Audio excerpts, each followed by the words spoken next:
ಇನ್ನೂ ಮುಗುದಿಲ್ಲ ಅದು.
I'm audible. Hare Krishna.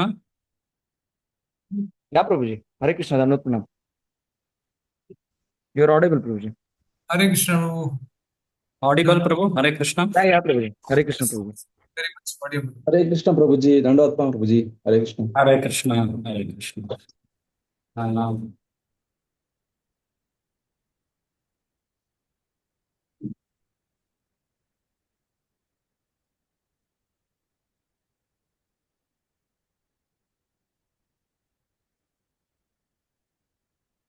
Hare Krishna. Welcome. This is our fourth session, I believe. Right? Fourth session.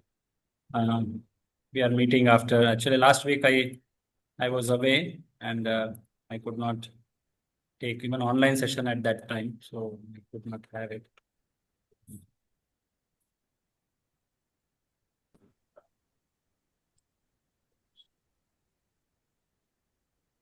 We'll begin with the prayers. Om Ajnana-timirandhasya Jnananjana-shalakaya Chakshurunmilitam yena tasmai Shri Gurave Namaha Shri Chaitanya Manobhishtam Sthapitam yena bhutale Swayam Rupakada Mahyam Dadati Swapadantikam Vandeham Shri Guru Shri Yuta Padakamalam Shri Gurun Vaishnavamscha Shri Rupam Sagrajatam Sahagana Raghunathanvitam Tam Sajivam Sadvaitam Savadhutam Parijana Sahitam Krishna Chaitanya Devam Shri Radha Krishna Padan Sahagana Lalita Shri Vishakhanvitamscha Nama Om Vishnupadaya Krishna Preshtaya Bhutale Shrimate Bhaktivedanta Swamin Niti Namine Namaste Saraswate Deve Gauravani Pracharine Nirvishesha Shunyavadi Paschatya Deshatarine Namo Mahavadanyaya Krishna Prema Pradayate Krishnaya Krishna Chaitanya Namne Gauratvishe Namaha He Krishna Karuna Sindho Deenabandho Jagatpate Gopesh Gopika Kanta Radha Kanta Namostute Tapta Kanchana Gaurangi Radhe Vrindavaneshwari Vrishabhanusute Devi Pranamami Hari Priye Vancha Kalpatarubhyascha Kripa Sindhubhya Evacha Patitanam Pavanebhyo Vaishnavebhyo Namo Namaha Jaya Shri Krishna Chaitanya Prabhu Nityananda Shri Advaita Gadadhar Srivasadi Gaurabhakta Vrinda Hare Krishna Krishna Krishna Hare Hare Hare Rama Rama Rama Hare Hare Mukam karoti vachalam pangum langhayate girim Yat kripatamaham vande Shri Guru Deenatarim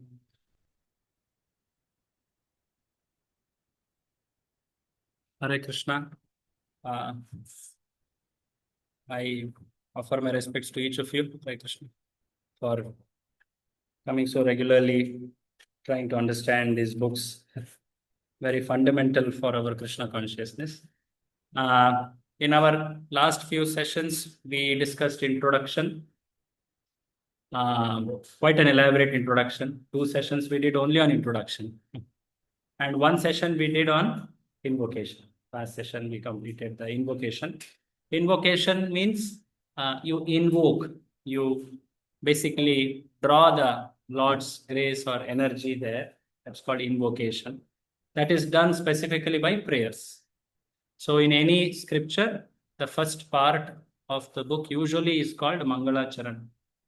Be it Srimad Bhagavatam, Chaitanya Charitamrita, all these, they have the beginning few verses called Mangalacharan.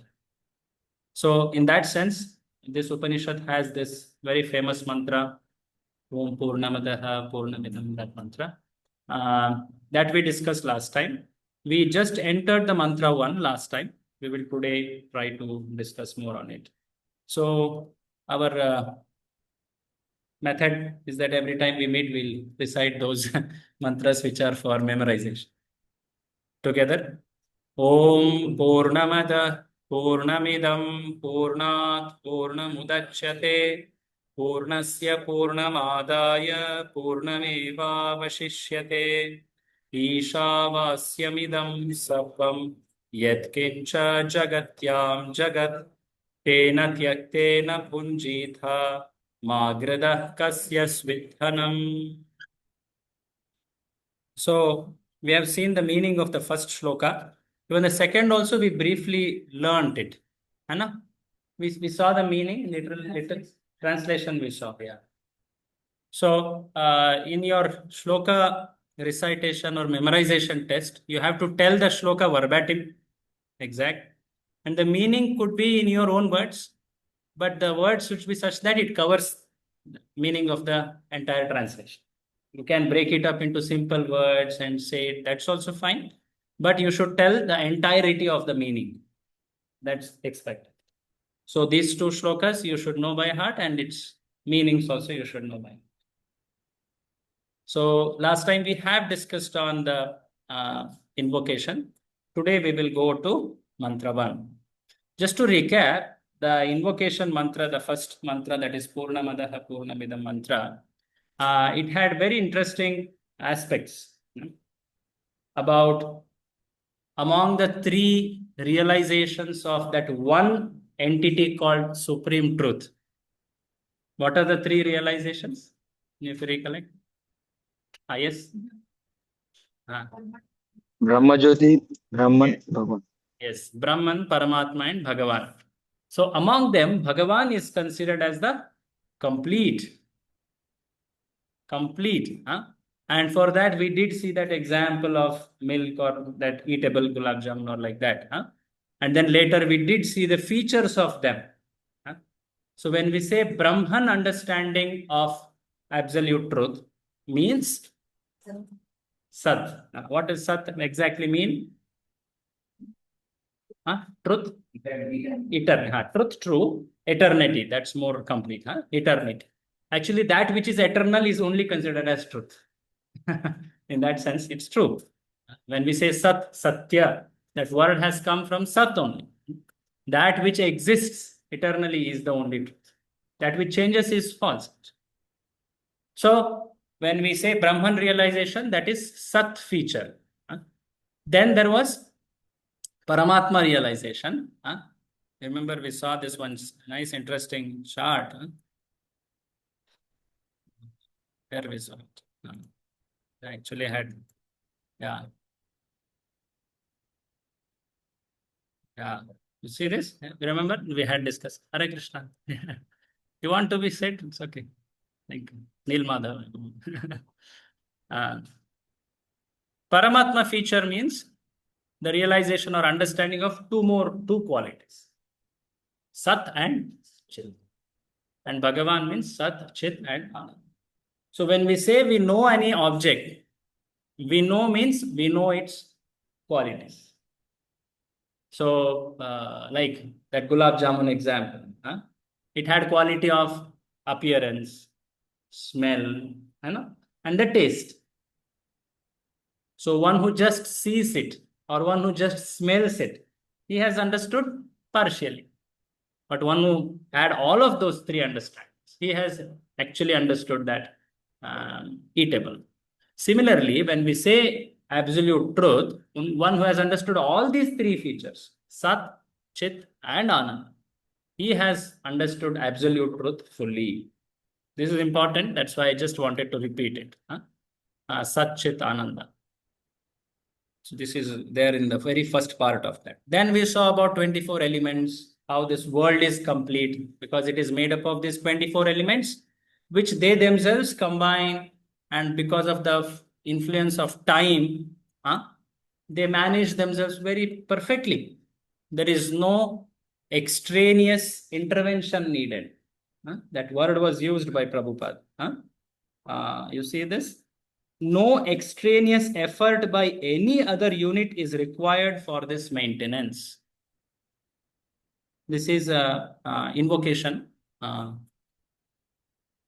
page number 11, 9. Have it? Of course, I'll show that here also.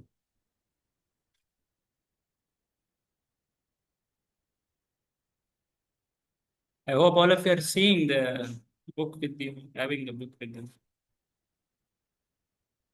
Okay, see here.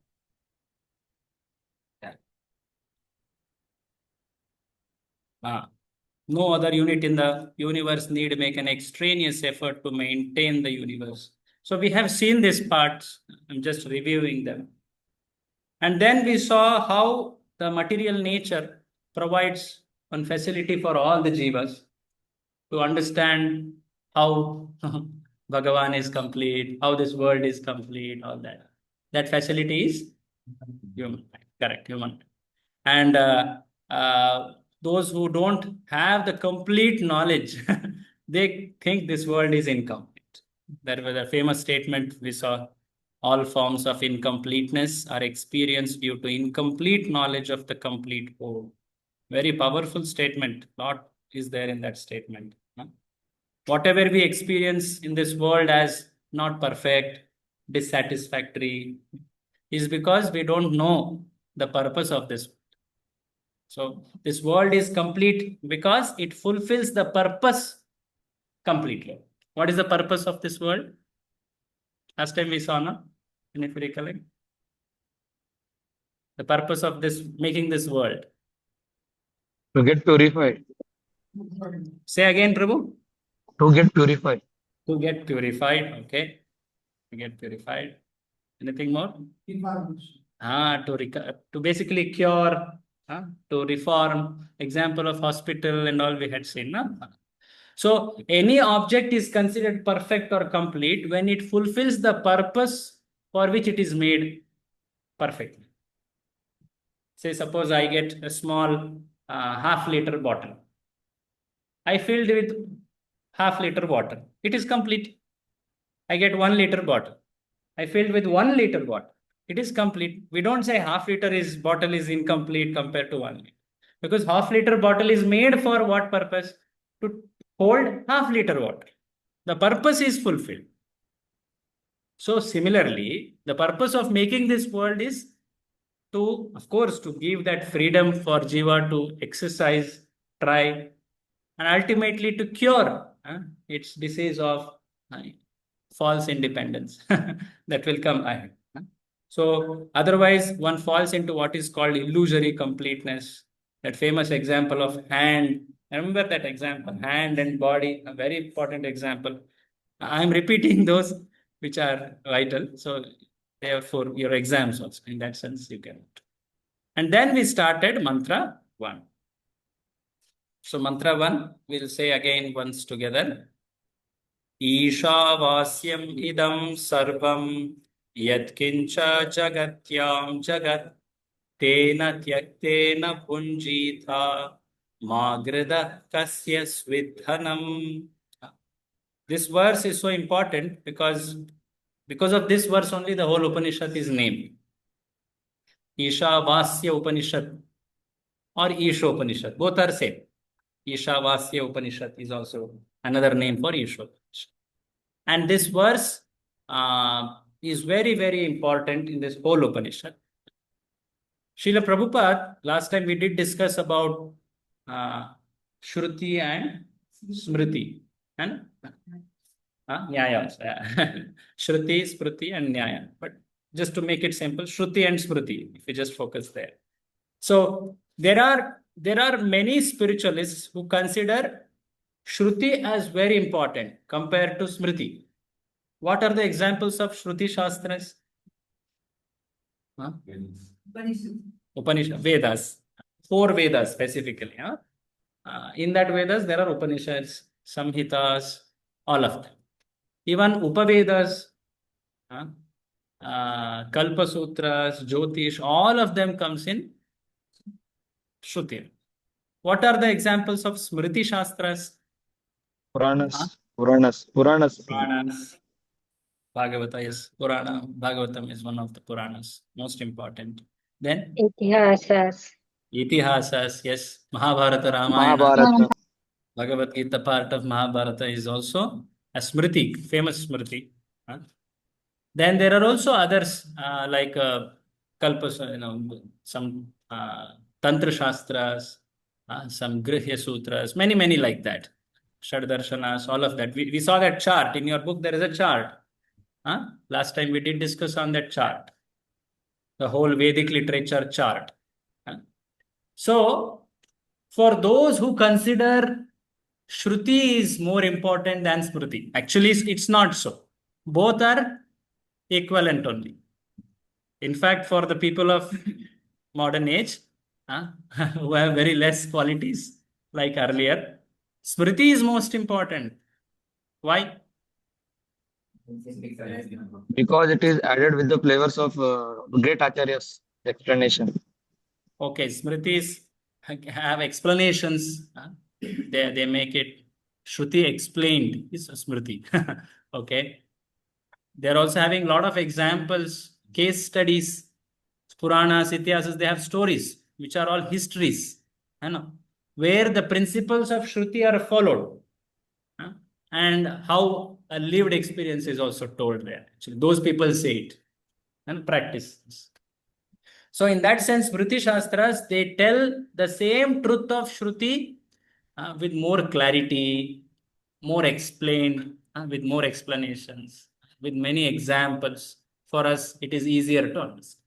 That's why Smritis are more important.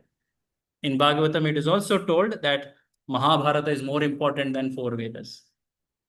Mahabharata is also called Panchama Veda.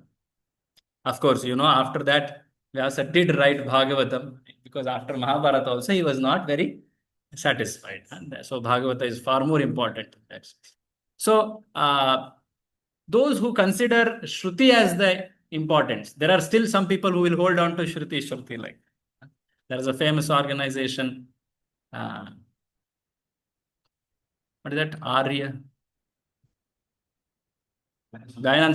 Samaj. Dayanand Saraswati. So they say that only Shruti is Pramana. We don't accept Smriti, only Shruti. I'm just telling one example. Like this, many are there. So for them to tell the truths of Krishna consciousness, Ishopanishad is important. Because Ishopanishad tells 2 important principles which are very helpful for Krishna consciousness, be it for our practice or be it for preaching. First principle which it teaches is how this whole world is controlled by one supreme person.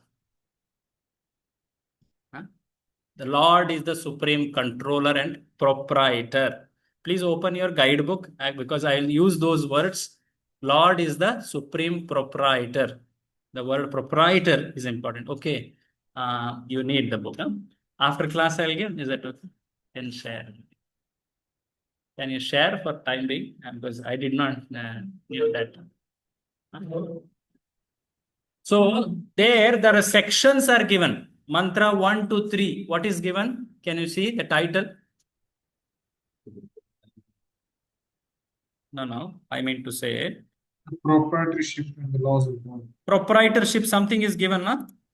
Yes, proprietorship and the laws of God. Yeah. Correct. So I'm referring to that actually. You see here, proprietorship and the laws of God. I'm showing on the screen also. Those who don't have can refer directly. Okay. This is in page number 101. Okay. 86. 86. Huh? Yeah, I have a older one. So proprietorship. Huh? Proprietor means one who owns, proprietor, like they write. So this whole world, who is the proprietor? Often people have their own understandings. I can use this world is just a random creation. I can live the way I want. I can define ethics myself, the laws myself.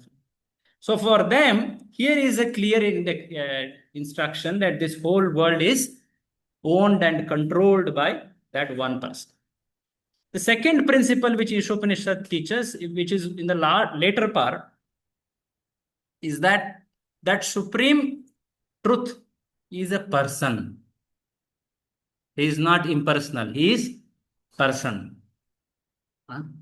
So all those impersonalists and all who say that, Nirakar, Nirguna. In Upanishad, it is very clearly proved by the very words of Upanishad that supreme truth, Param Satya, is a person. So for these two principles, Prabhupada very much used Ishopanishad. Especially those who consider Shruti as important. Okay, we don't accept Bhagavad Gita because it's part of Mahabharata. It's written by later, It might be changed or added. Shruti only we take. Okay, Shruti itself.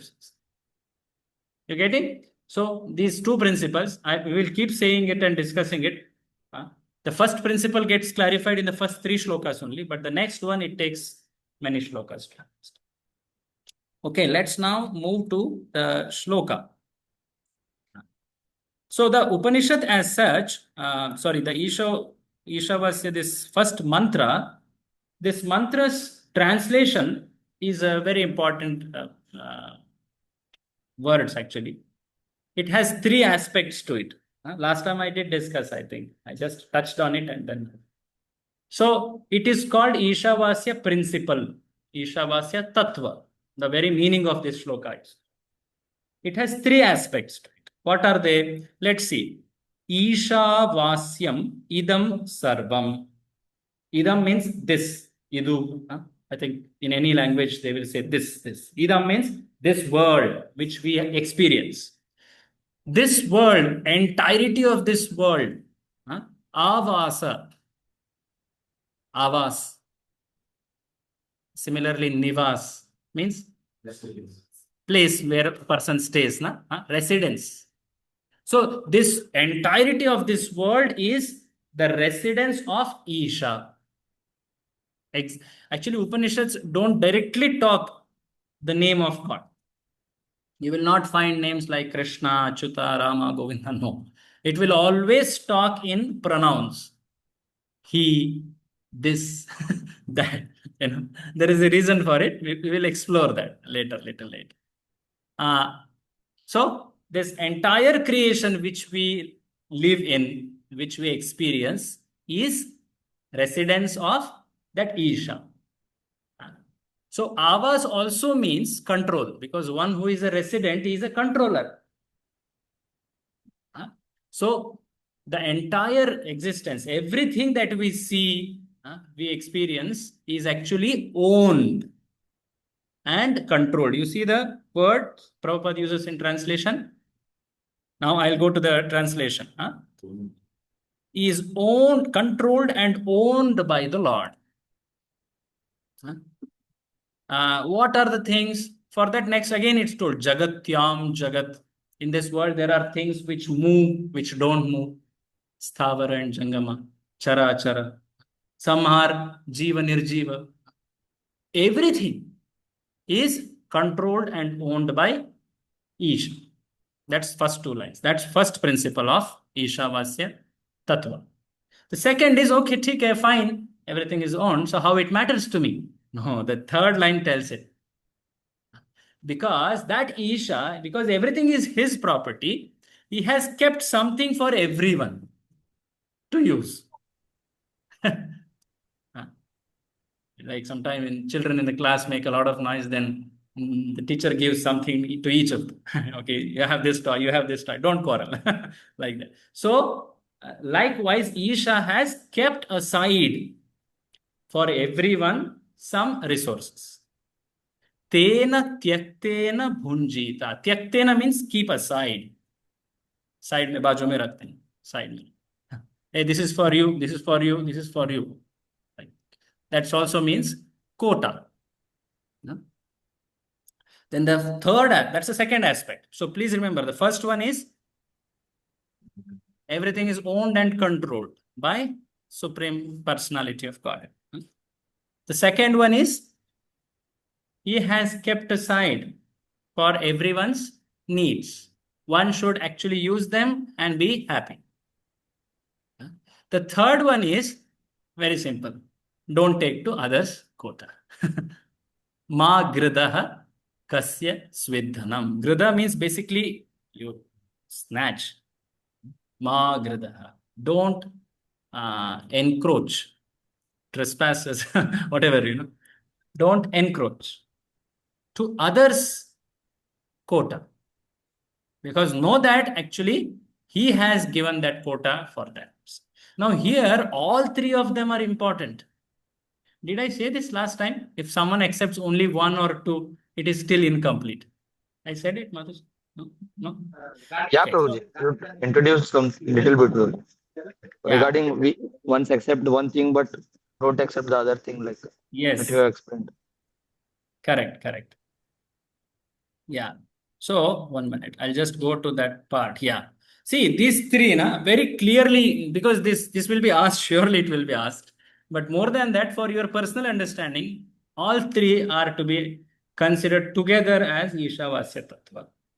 Now, there are people who say, yes, you take your things, don't encroach on others. They don't talk about the first part at all. Huh? Communists. No, I understand, because this will come as a discussion in the purport. Prabhupada speaks about it. There are people who may accept second and third. They will not accept first one. There are people who accept first and they think because everything is owned by Lord, everywhere is my right to use it. That's also not right. Are you getting this? Huh? I think I did share that one Prabhupada's incident where a person comes to Prabhupada telling your students are stealing flowers from our garden. When we ask them, they say, anyway, everything is made by Krishna. You are actually a thief. You should actually give it yourself. We are taking. Prabhupada told, yeah, but we respect because you are caring for the garden. So please don't take their words in that manner. What they're telling is truth. Prabhupada also explained like this. And then he told his students also that you take their permission of that person and use it. Is it not? So the Supreme Person has entrusted everyone some resources. Not just physical resources, even our own bodily abilities, our talents, even this very body is actually a resource given by God. So we should use it dutifully. We should use it properly. Tena tyaktena bhunjit. And be happy with that. Ma grida kasya svidhanam. So all three of them are very important. And Prabhupada will address each of them in his purport. Very nice purport Prabhupada has given. As I told once long back in the beginning introduction, each of these purports are actually articles which have come in Back to Godhead magazine when Prabhupada was in India, mostly pre-independence time or just independent India. So they are very wonderfully written actually. We'll explore that part. Okay, so Ishavasya principle means all three of them. Please remember, all three of them you should know and write as part. Let's go to the translation. Translation, I think, is clear now. Huh? We saw them. So now let's go to purport. So in the purport, as I told earlier, some places I have written some headings, but they're just added. You need not note them. If it helps you, you can write them if you feel. But the text here is what is in the books. Someone online would like to read? Who would like to read? I can. Vedant Prabhu, read. Yeah. Glory of Vedic knowledge. Yeah. Vedic knowledge is infallible because it comes down through the perfect disciplic succession of spiritual masters, beginning with the Lord Himself. Since He spoke the first word of Vedic knowledge, the source of this knowledge is transcendental. Wow. The words spoken by the Lord are called apaurushaya, which indicates that they are not delivered by any mundane person. The word apaurushaya, we had discussed it, but Prabhupada explicitly is writing here. So apaurushaya means Not written by any The words which are not by common men, they are divine. basically not from any Purusha of this world. Apaurush indicates they are not delivered by any mundane person. Okay, surely it is given by God Himself. That's why apaurushaya means actually Vedas are called apaurushaya. They are the knowledge not made by person of this world. And that's why they are free of 4 defects. You remember in the introduction, we learned about it. So specifically, you should write this. They are not delivered by any mundane person. They are free of 4 defects. It's given by Krishna Himself. So 4 defects we remember from the introduction. So Prabhupada mentions them. Read ahead. A living being who lives in the mundane world has 4 defects. He is certain to commit mistakes. He is subject to illusion. He has a propensity to cheat others, and his senses are imperfect. No one with these 4 imperfections can deliver perfect knowledge. The Vedas are not product by such an imperfect creature. Vedic knowledge was originally imparted by the Lord into the heart of Brahma, the first created living being, and Brahma, in his turn, disseminated this knowledge to his sons and disciples who have handed it down through history. So you have heard that Krishna Himself spoke this knowledge in the heart of Brahma. Where you hear this? In the Bhagavatam's very first verse, it is told. The one who gave knowledge to Brahma in the heart. Because he's the first jiva. There was no one else to give him knowledge. So he gave him in the heart. Tene Brahma Hridaya Adi Kavaye. That word is used. So that's what Prabhupada is mentioning here. And that Brahma gave this knowledge in Parampara down the disciplic succession. Now here Prabhupada also mentions what we had discussed earlier, that this Ishopanishad is the part of that knowledge which was given to Brahma. It's part of Yajurveda. It's part of Yajurveda. He writes here. And he also mentions that it contains information concerning the proprietorship of all things existing within the universe. So Ishopanishad's summary is this. What is that? Proprietorship of all things existing within the universe. Who owns? Who controls? What is the nature of that person? A little introduction to him. That's how Ishopanishad concludes. It doesn't give full introduction. Some aspects of his qualities and things. So basically the word proprietorship is something to be noted. Okay. Now from here, Prabhupada will explain the shloka. So he will go one by one. The 3 aspects of Ishavasya Tattva. So let us recollect what are the 3. Everything emanates and Everything is owned and controlled by the Supreme Person. Second is? We should accept what is in our quota. Yes. So he has kept aside for each of the jivas that is to be used by that jiva and be happy with it. Third is? Don't encroach on others. Simple. Now, the first one. So Prabhupada explains how is the first one correct. Okay. How Lord is the proprietor of everything. So that's the caption given, but Prabhupada describes that. If you remember the introduction of this book, it ended with one very important statement that any book of Vedic knowledge, if you have to study, if you recollect, one should study through Bhagavad Gita and Bhagavatam. So any book of Veda, if you want to understand, we should understand through Bhagavad Gita and Bhagavad. That's the conclusion of introduction. So that's why in all these purports, you will see Prabhupada quotes Bhagavad Gita and Bhagavad. Bhagavad Gita, Bhagavad. Huh? So in that sense, you will never be out of touch of those books. Okay? So he will prove that how Krishna is the proprietor of everything. Where is it told in Bhagavad Gita that Krishna, he says, I own everything? Huh?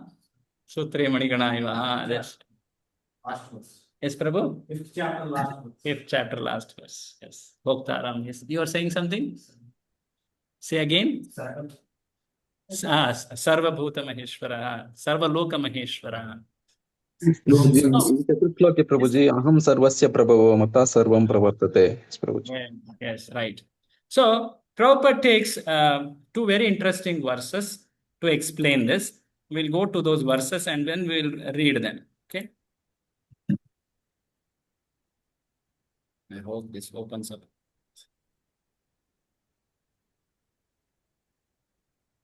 Sorry.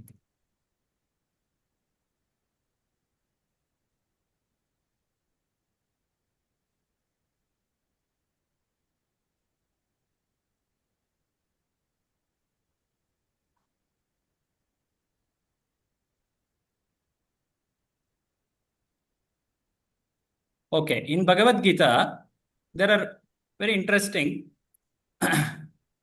When you study Bhagavad Gita, you will realize the flow. The first 6 chapters of Bhagavad Gita, Krishna does not talk much about himself. The first 6 chapters, the spotlight is on the Jiva only. How you should do activity, how you should attain freedom from karma bondage, how you can attain liberation, how you become perfect and happy.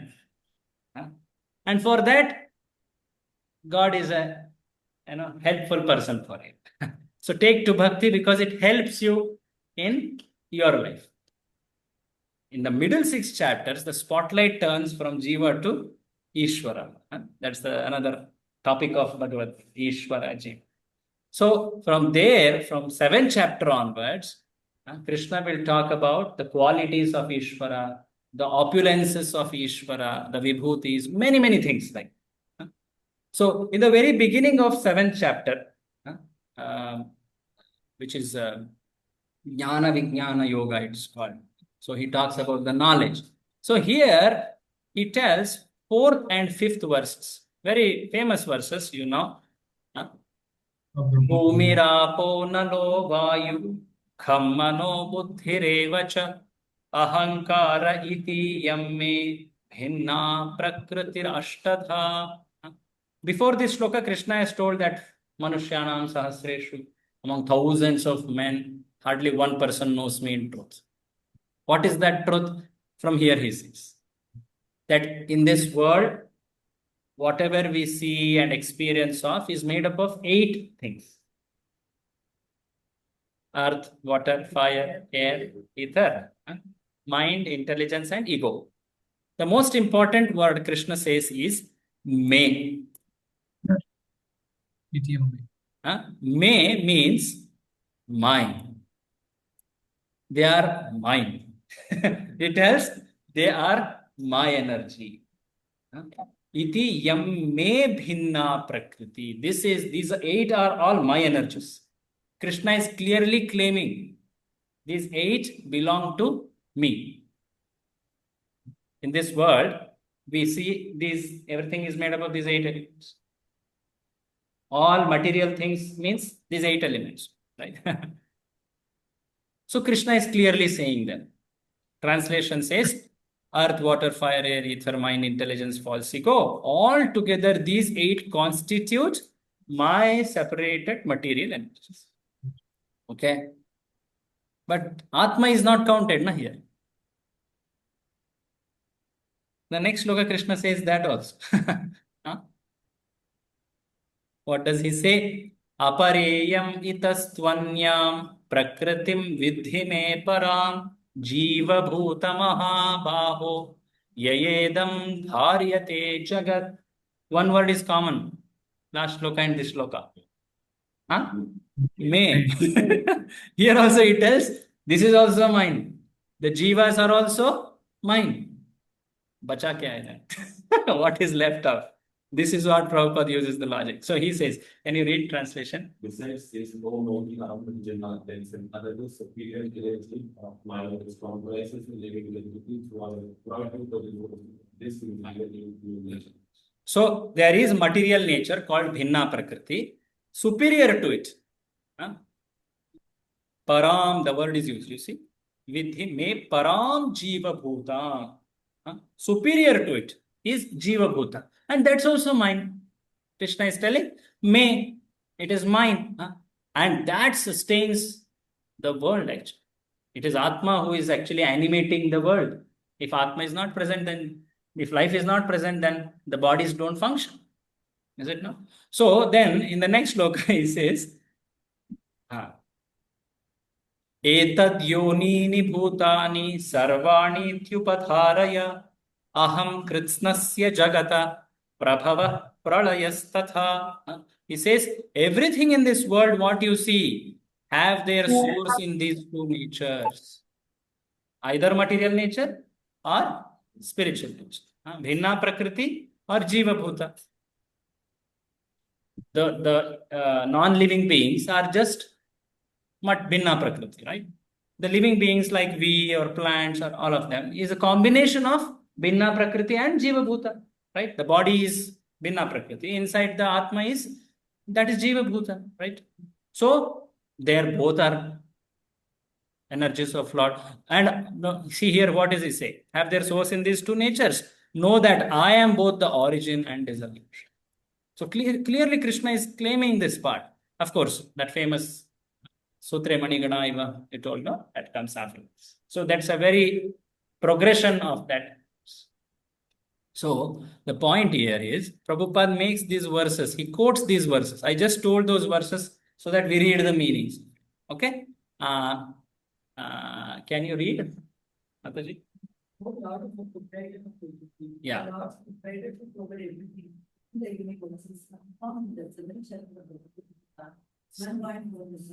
Where Para Prakriti are discussed.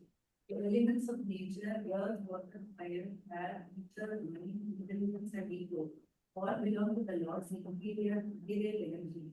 Para Prakriti. Yeah. Whereas the living being, the organic energy is superior energy. Para. So this question is there for you. Para Prakriti, Apara. Para means superior. Param Satya, is para means superior. Apara means inferior. So Apara Prakriti means material nature. What are the 8 elements? Para Prakriti means, see, the living beings, spirit, soul, part and parcel. It is superior energy. Now continue, both of these. Both of these entities are energy for the nations from the Lord, and ultimately he is a controller of it. So, because the shloka also says, na, Ishavasyam idam sarvam. So, Prabhupada is actually proving that from Bhagavad Gita verses. Is that clear? So, and then he says, there is nothing in the universe that does not belong to either para or apara. Hence proved, everything is the property of Supreme Being. How he puts one after another. It's not that you have to believe, you have to accept it. It shows that. Now, is this clear? Because this logic, because now this logic will go ahead. How is Lord proprietor of everything? Krishna tells in Bhagavad Gita what? Yeah. Yes. That's how both para and apara prakriti, Krishna says it is his energy. That's why this whole world is his energy. Now one may say, okay, okay, you are telling these words, nice, but I can't see him. If someone is a owner, I should be able to see him at some time or other, no?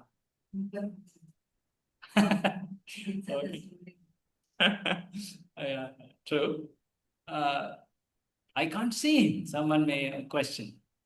So Prabhupada gives another interesting logic. Of course, imperfect senses is one another logic we can say. Another is also that you can't demand God to come in front of you and say, make you understand that I exist. It's not that he has to come in front of you to prove that he exists. Suppose Prime Minister. We have heard about him, we have seen some photo, but we may say, I don't believe. Few decades before, when there was not much media or this television, we did not know. We just heard radio. Indira Gandhi is Prime Minister, Narasimha Rao is whoever. I don't know. So, but we believe, is it not? Now, you can't say only when he comes in front of me, I accept that he exists. Prabhupada's one Hindi lecture, he's not your knocker to come in front of you to stand. I exist, accept me like that. No. That's one another way to answer. One is you told imperfect senses. Another is say that it's not necessary for God to come in front of you to prove that he exists. Because God is supreme. Now, okay, Prabhupada takes another way to explain it. That's very interesting. What is it? Here comes an interesting example.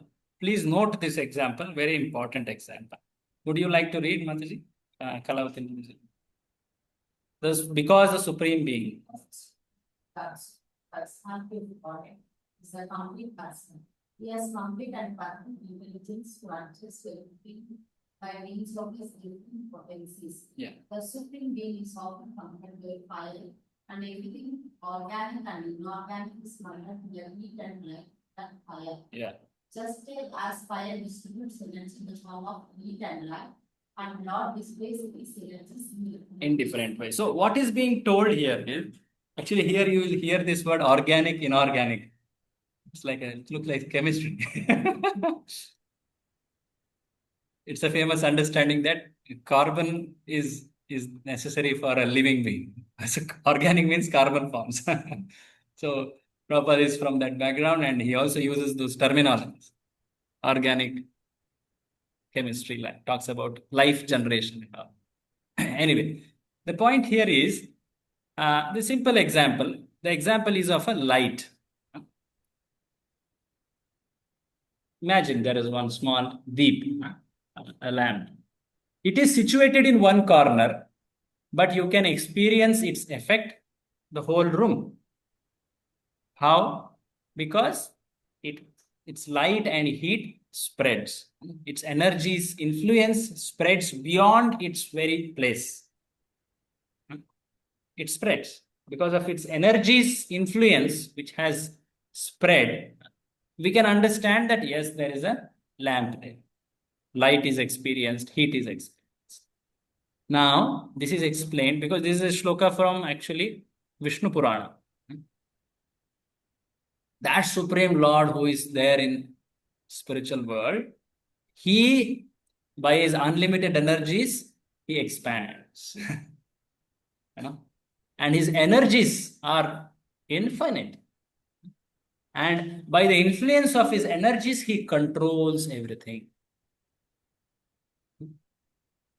Just a contemporary example would have been a person who owns many branches of his big multinational company.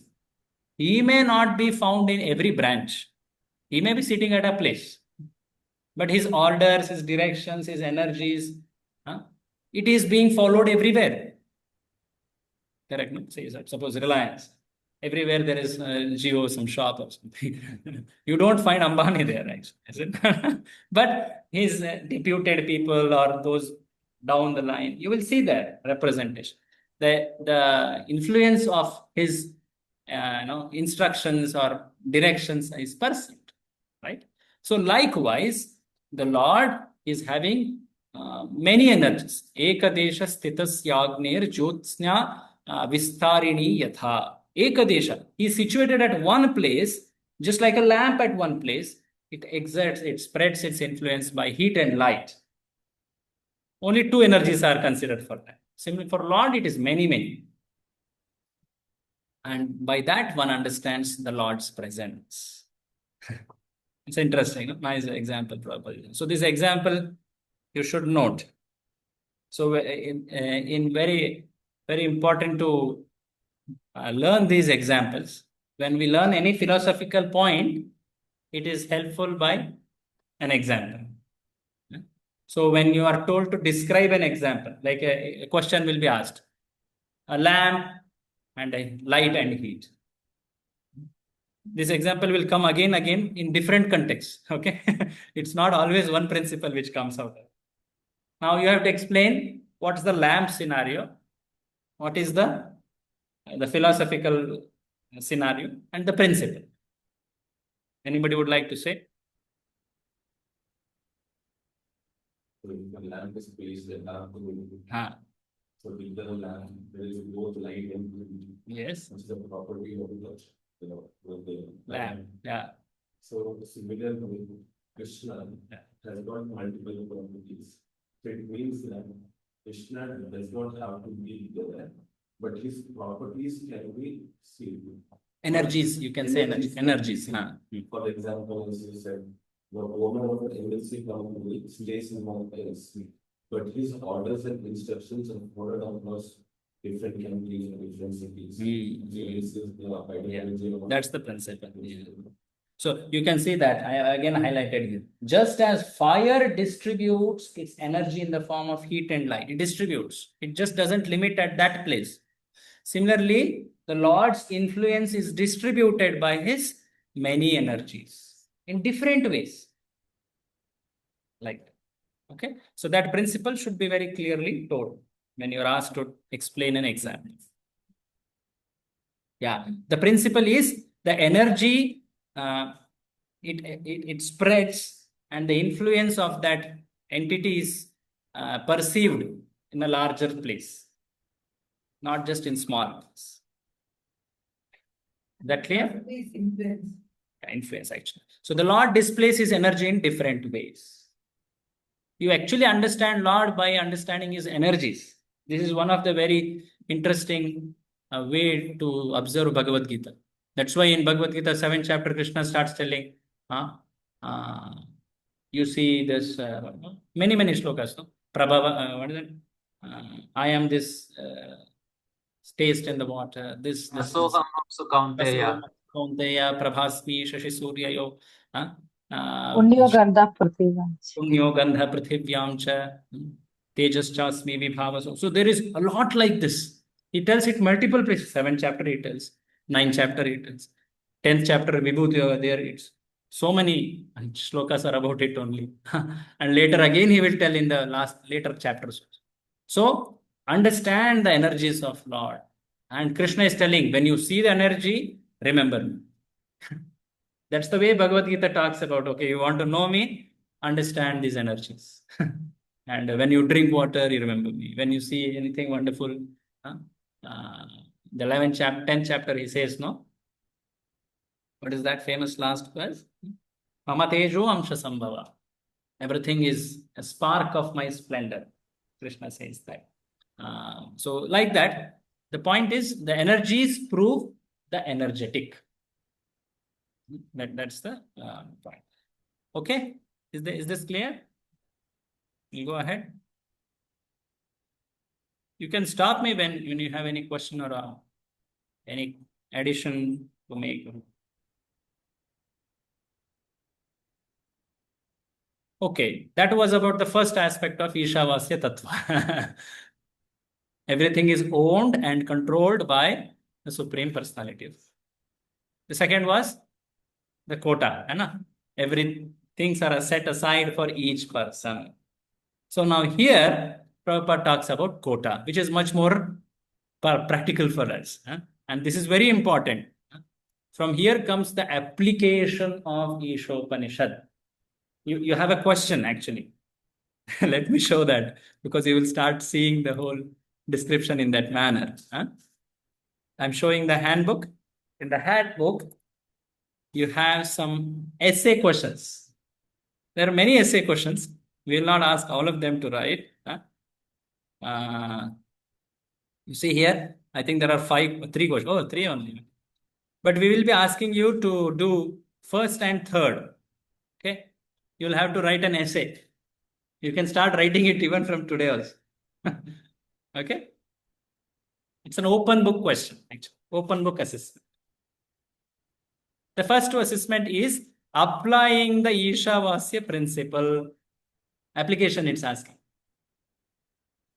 Where do you apply? Society. The generic society, larger society. ISKCON society. And then your own life. It's asked very clear. Give reference to Ishopanishad mantras 1 to 3 and purports in your response. So this should be in your own words. That's why you will always see open book question having this word. Own words. Own words. You see this? Own words. Open book answer should be in your own words. Closed book answer should be in Prabhupada's words.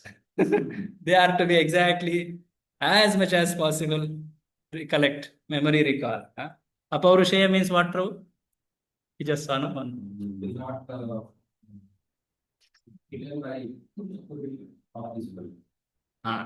So Message Prabhupada from tells God. person of mundane origin. You can, that's right. I am not saying anything. Good, you told the exact. But use the Prabhupada's words. There are usually very small answers there. Do not worry, you are not told to remember a lot. But you are told to write an essay on your understanding, application. It's an important way to learn Shastra like this. We should not just learn some concepts, we should know how to apply. So Prabhupada will talk about such application from here. We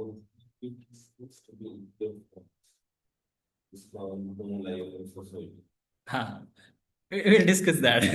Yes, that's true. All three together make Ishavasya principle. We have to take that help. Take it. Okay, so now let's understand what is this quota. How do we see everything everyone is using, living within his quota only? Quota means basically they live in their boundaries. Like cow eats grass, tiger eats flesh. You know, so it's like this.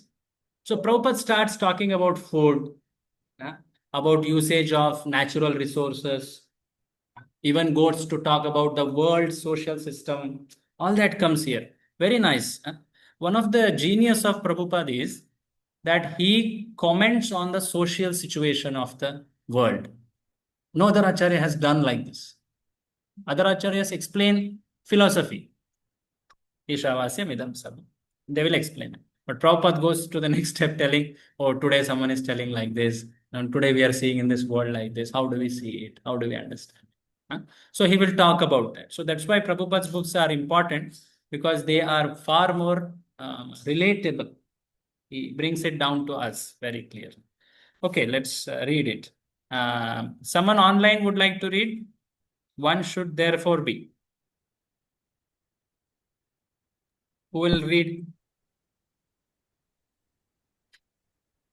Yeah, one should therefore be intelligent enough to know that except for the Lord, no one is a proprietor of anything. One should accept only those things that are set aside by the Lord as his quota. The cow, for instance, gives milk, but she does not drink that milk. She eats grass and straw, and her milk is designated as food for human beings. Such is the arrangement of the Lord. Thus, we should be satisfied with those things He has kindly set aside for us, and we should always consider to whom those things we possess actually belong. So the last statement is important. We should be satisfied with those things which are set aside for us. If we observe very clearly how we are made, what are the things we need? Actually, the material nature has very, very nicely given those things. So we should be happy living like that. But interestingly, humans have a lot more freedom. They can try to live in an artificial way also. They can live out of the way in which they have to be. And they bring problems. We'll see that problem. Prabhupada will explain that. So the cow, for instance, gives milk. Most of the milk, actually so much milk is not needed for cow. Prabhupada tells that milk is actually a gift of cow for human society to utilize for enhancing spiritual health. So Prabhupada says that her milk is designated for human beings. Among the 4 teats, actually, hardly even the calf also accepts only 2 teats. Such is the arrangement of the Lord. So, and when we are accepting, we should know to whom those things actually belong. It's not just that you be happy with your things, I will be happy with my things. Know that both the things actually are owned by the Supreme One Person, Supreme Lord. Now, here you should observe as we read ahead, we will read ahead. What is the quota for humans? Observe. Quota could be in terms of food, in terms of resources, in terms of the lifestyle, in terms of the way, what knowledge they should depend on, all that. So from here it comes. Please read this ahead. Leela Madhur should read, yeah. Take, for example, our dwelling, which is made of earth, wood, stone, iron, cement, and so many other material things.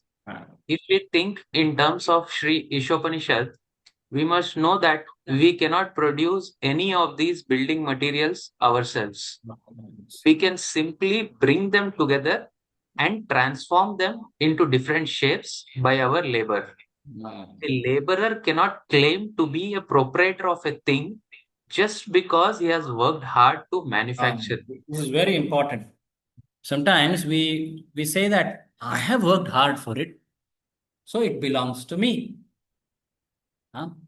Prabhupada tells this story in one another lecture. A king called a carpenter and he gave him most precious teak wood, something like that, and told him, you make a very nice furniture for me. So he was even given the best of the instruments to use, all that, chisel, all. So he did. He worked hard for weeks and months, and then he did. Now at the end of it, he cannot say, because I worked hard for it, it is mine.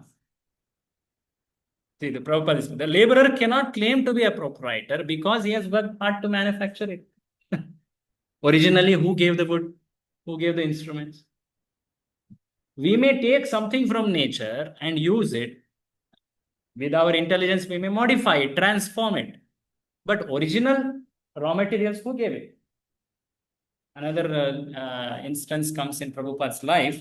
At Kanpur, I believe, when he was there, one very famous merchant, a rich merchant, he came, glass merchant. So when I really appreciate Swamiji, the way you are doing the propagation of Vedic culture and all. So he told, and the Prabhupada asked, so what do you do? He told, I manufacture glass. So what do you use for glass? Usually sand, silica is used. So who makes the sand? Prabhupada asked that question. He told, actually it's available everywhere. I take it and use it. So Prabhupada told, you are a thief. Prabhupada could say it. You are a thief. No, Swamiji, actually, I understand that it is given by God. That's why I give some charity also. I give some dakshina also. Okay, you are a small thief, but nonetheless, you are a thief. Hira or Kira, whatever, you are a chore. Prabhupada tells that famous pastime comes. The point is, everything we claim ourselves to be is actually given in nature. We never created it. We have not created it. Even the scientists who they may claim that we created some interesting, what they did is just a modification, mutation or transformation or all that. So it's just different proportion of combinations, different situations, volume, pressure, temperature conditions you bring in, and then you make out something. So the point is very clear. The laborer cannot claim to be a proprietor. You may have worked hard for it, but can we say that I own it? Even the very house we build, we may purchase the land.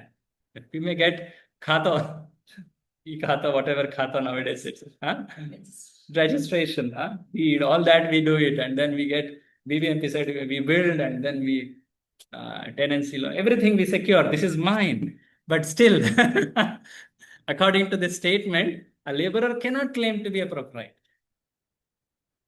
After some years, we may go away, the land will remain there only. Is it not? It's a very farce actually to say that. It's foolish to say that I own, this is mine. Actually, a jiva is always a tenant. He's always on bhada. He's a tenant actually. Now, this is for one's personal understanding, how one uses one's resources. Now, Prabhupada takes it to a global picture. In the world, there are many ways people have tried to manage resources.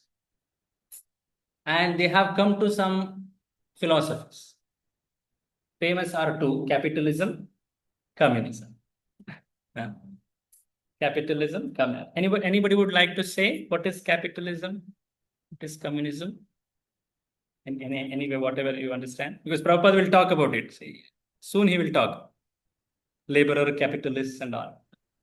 I think capitalism means all the capital belongs to one person, and he has, he will hire others, to work for him. Yeah. Like the stock market company shares are there. That is called like capital market. Capital. Okay. So a person owns it. He dictates how it should be used. He engages others. Like. Anybody would like to add? Someone was saying here. Yeah, in contrast, what is communism? That actually came out as a revolt to capitalist society. Lenin, Marx, and all these people came up with that seemingly very fair distribution of resource. Communism says everything belongs to state. State means basically government. And it should be equally divided. Everyone has a share. Interesting way. So it's something like they are working out. No, Isha was something they are working out. So capitalism says that, okay, you have the strength, talent, ability, you own it, use it. So there is hard competition to prove, to get, to compete and prove one's ability, own things. On the contrast, in communism, how much ever you work, you will be given this much. Even the one who doesn't have much talent or one who has extraordinary talent, both are treated on the same level. This is how I don't know much about communism, but whatever I understood from Prabhupada's words and heard from senior devotees like that, I am trying to say. Anybody would like to add to this? Because Prabhupada will talk about comparison between them. Now here, both of them have missed out on one thing. First principle of Ishavasya. They are saying, okay, you have the strength, use it. Other is saying, no, quota. Yours is this much quota. But they have forgotten the very first principle. What is that? Everything is owned by one supreme person. So Prabhupada will talk about it, how he speaks about it. This is a speciality of Prabhupada, the way he brings in, it's called social commentary. You talk about a philosophy commenting on a social situation. That's called social commentary. Yes, anybody else online would like to read? In modern society.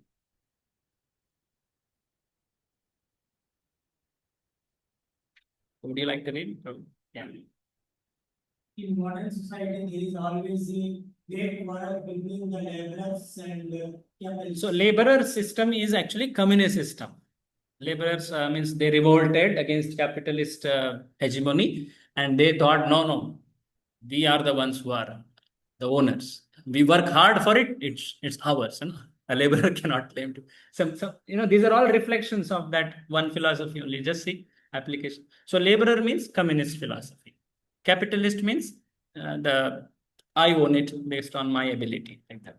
Continue. This quarrel. This quarrel has taken a enormous issue, and the world is in danger. Yeah.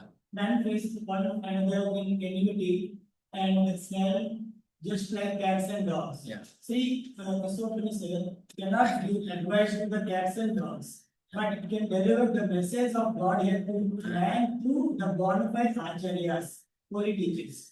The human race should take the Vedic wisdom of Sri Usopanisad, and not quarrel over material possessions.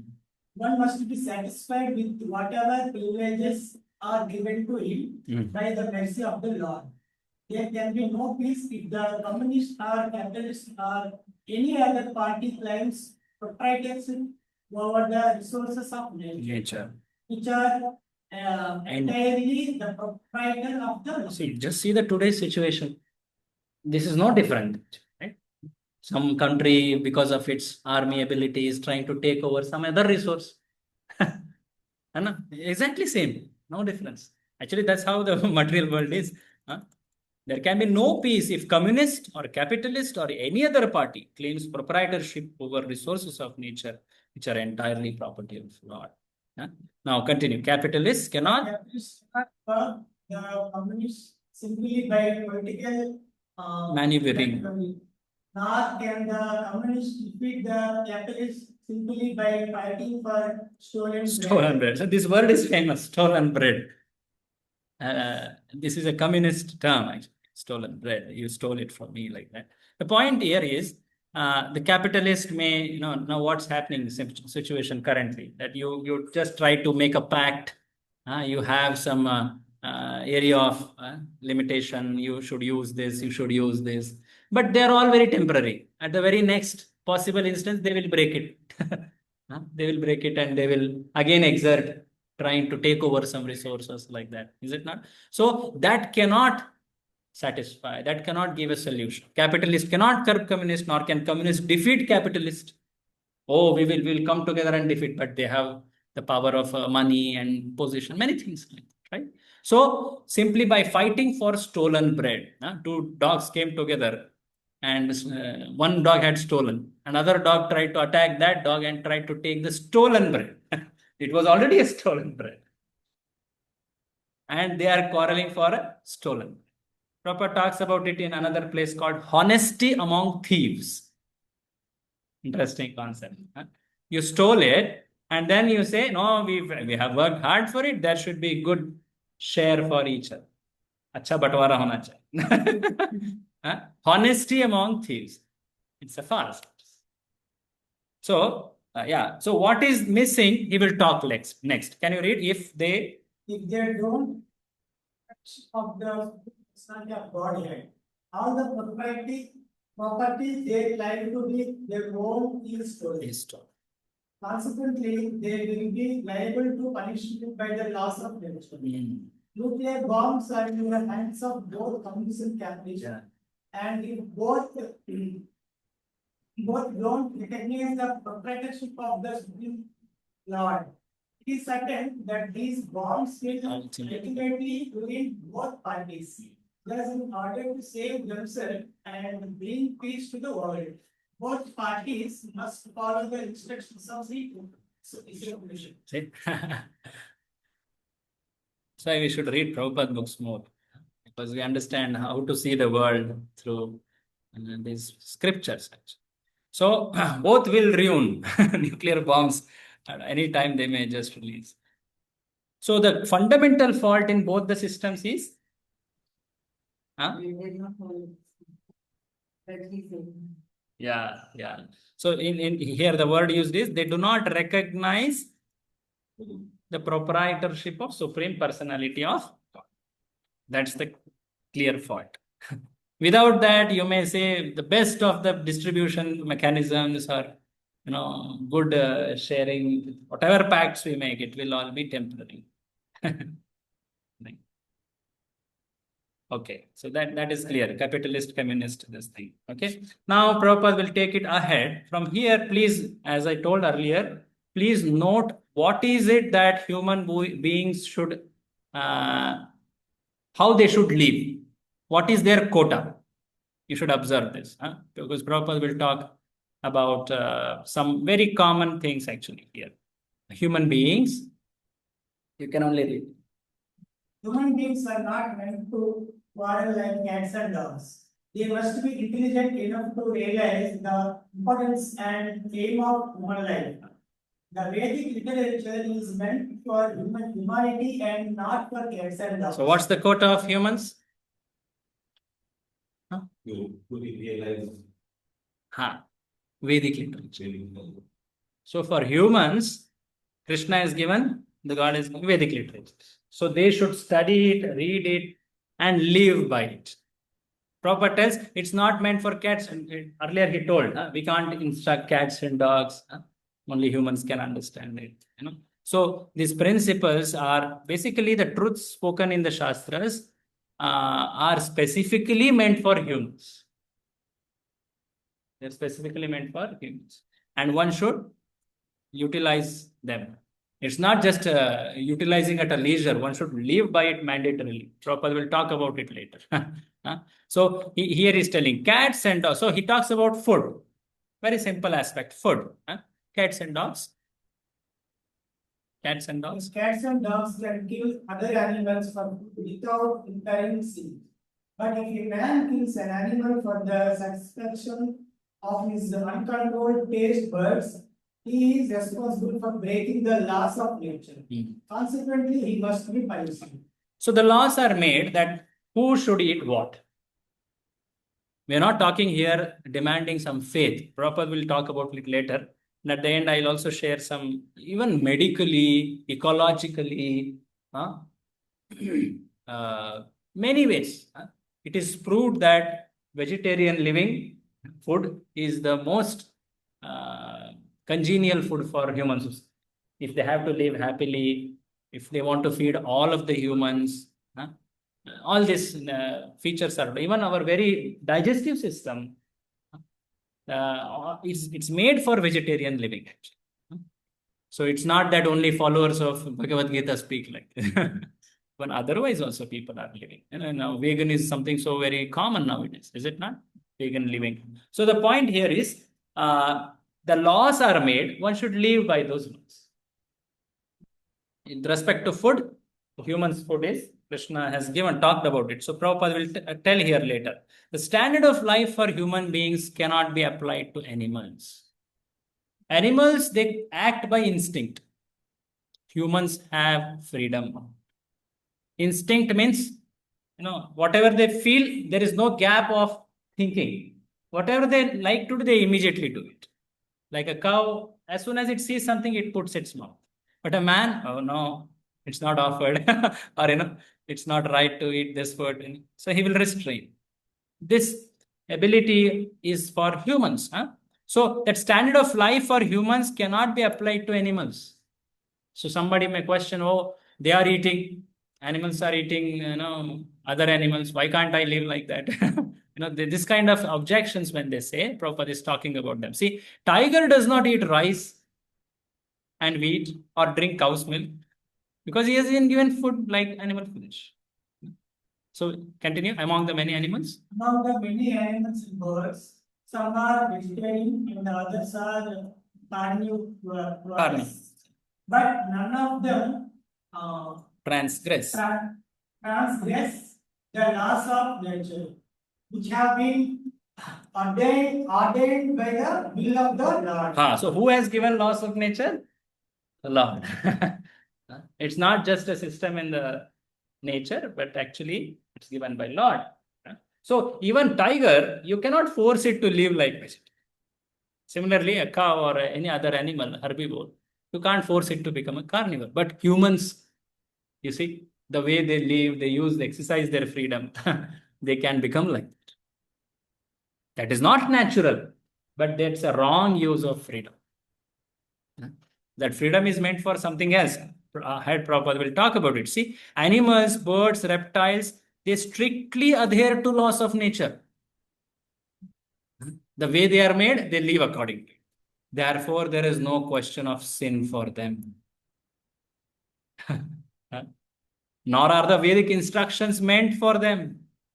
Human life alone is a life of responsibility. This will come again and again in these 3 verses. Humans are given freedom. Humans are given responsibility. When we say we want freedom, then there is responsibility there. If you don't want, I will not follow this responsibility, then you are not given freedom. Animals, they are not given freedom. You are made like this, your system is like this, you live like this. But humans, they are given freedom. So there are privileges given for higher responsibility. This example will come in Prabhupada's words. There we will talk. So he will talk about vegetarian living, vegetarian food. So he's talking about two things meant for humans. He told about it. Any of you could find it so far? Okay, grains and milk or food in general. What type of food? Vegetarian food. And then one more thing. Vedic. Vedic literature. So Vedic instructions in general, actually all the instructions in Vedas, be it food, be it living, the way we dress, the way we live, cohabit in society, all that actually are for humans. Now, ahead, very interesting concept is saying, others would like to read? Matajis, would you like to read? Any of you? You would like to read? It is wrong.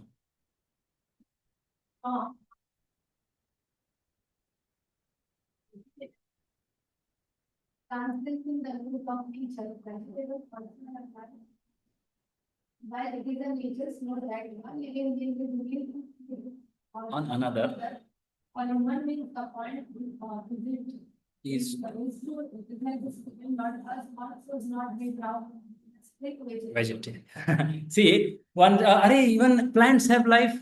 Why are you talking that we should not cause violence? That's a very famous objection. Yes, it's true that we are not telling that we should be completely non-violent. Live according to your system. Krishna has told us, Patram Pushpam Phalam Toyam. Prabhupada will talk later about it. But point is, the Jivo Jivasya Jivanam. That's a very famous word which comes in Bhagavatam. Apadani, Sapadanam, Ahastani, Chahastanam. So some people, some jivas who don't have feet, they are eaten by those who have feet. And some who don't have hands, they are eaten by this thing. And Jivo Jivasya Jivanam. In third canto, Kapila himself says this. Every jiva subsists on other jiva. Be anything for that. Cow, it is also eating grass. Oh, no, we just take some byproduct. We don't kill the plant. Yeah, that's true. But at one point, we do kill also. In a harvest, that plant is uprooted actually. But the point is not about just violence, non-violence. The nature system is such that one jiva has to subsist on other jiva. That's why they call ecological pyramid or food chain, or many things are talked about, is it not? There is a very clear defined hierarchy or whatever system. Like I remember that famous example. Grass is eaten by grasshopper. Grasshopper eaten, some frog eaten by some snake and some things like that. Some eagle or something, it comes ahead. So the point is, they don't go on to some other this thing. But it is told by ecological studies that humans have actually disturbed this food chain. Because of their intervention, there is imbalance of this species. There was natural system to take care of balance. How a lot of vegetation is eaten by some herbivores and a lot of herbivores are eaten by few carnivores, like that. But man has intervened and he has started eating carnivores or other animals, due to which what happens, some insects increase. They study this in agricultural studies, because he puts insecticides and he kills rats and things like that, due to which so many grasshoppers are coming. What they do, they put pesticides for them also. So what is happening? It's all artificially you're trying to tweak the systems, and due to which there is a lot of imbalance. Sometimes dangerous results are also seen. So the point is, a living being has to subsist or feed on another. Similarly, humans also. That's the nature's way. But humans have a special prerogative. What is it?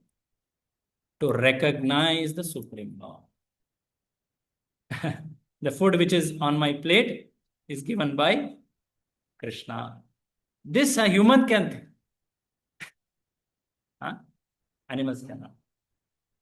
Continue. Thus, one should strict vegetarian.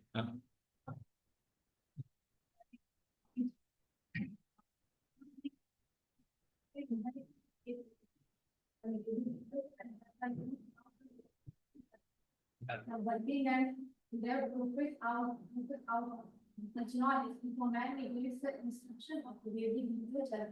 His life Life becomes becomes very risky. You see, if one tries to live life independent of Vedic instructions, then his life becomes risky. Pollution increases, and so many unemployment increases. All that social problems are because one is not living according to Vedic instructions. Of course, how do we live now is a question that we will discuss later. It will come ahead. But at least understand how the problems are originating in today's society. A human being is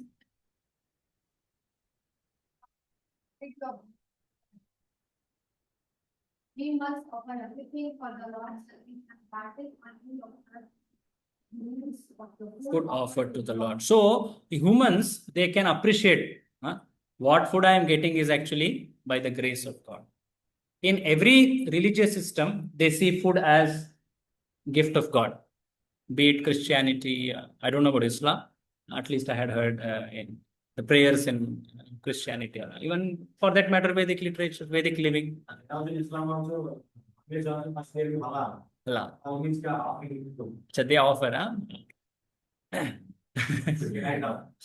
Okay.